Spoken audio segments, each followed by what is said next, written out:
Tinanggap ko 30 second na soccer, matay blindfold. Halos sumabog ang shoulder, tiklop ko para folder. Hindi naman soldier pero ang war is not over. Aking burn it forever, nasa magkabilang daliri. Mga tusok na karayo, marka ng mananatili. Alam ko mali pero buhay ko dito naging makulay.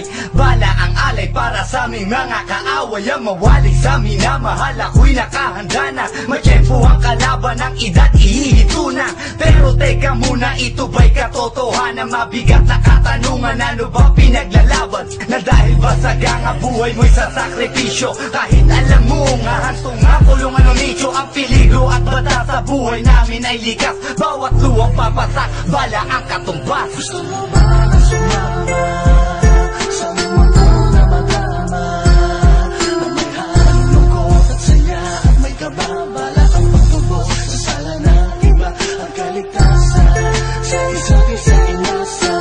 Yan ang buhay ng gangsta, yan ang buhay ng gangsta, buhay ng gangsta.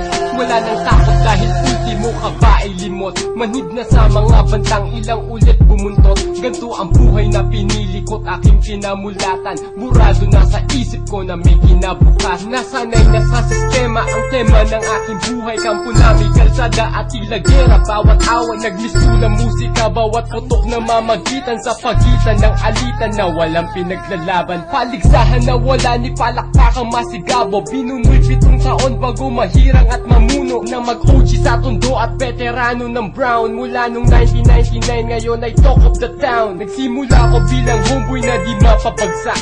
Ni hindi ko ininda ang natamong 5 saksak. Ang mapahamak ay alam ko na't akin ang inasahan. Ang pagdanak ng dugo sa aming mundo'y di maiwasan. Gusto mo ba na sumama sa mundo na magama, na may halong lungkot at saya at may kababala ang pagtubo sa sala ng iba ang kaligtasan sa isa't isa inasa. Yan ang buhay ng gangsta, yan ang buhay ng gangsta, buhay ng gangsta. Mula noong 1998, buhay ko dito na ginugol. 12 anyos ang laro sa mga lesbo magpahabol. Naging kakaiba ang pananaw sa kaidaran. Pinangarap na lahat ng gang ay mapang-ibabawan. Habang di na alintana ang mga tao'y lumipas, tumandang walang tinapos, tila nagsayang ng oras. May mga tropang nangulungan at ibang di na lumutang. May mga nagbuwis ng buhay at naging bayad utang. Ngunit tinuloy ko pa rin ang laban hanggang makilala ang pangalang OG Sacred para mayor ng Manila. Hinawakan ng Corcuera, permanent at tubo. Tunay na ninong ng Velasquez at Rojas sa Tondo, na ipagsabayan sa mga hamon, humantong man sa patayan. At walang tigil na putukan ng gante pag nalagasan. Ngunit isang katanungan ang naglalaro sa isip ko, ito ba ang buhay na dapat manahin ng panganay ko? Gusto mo ba na sumama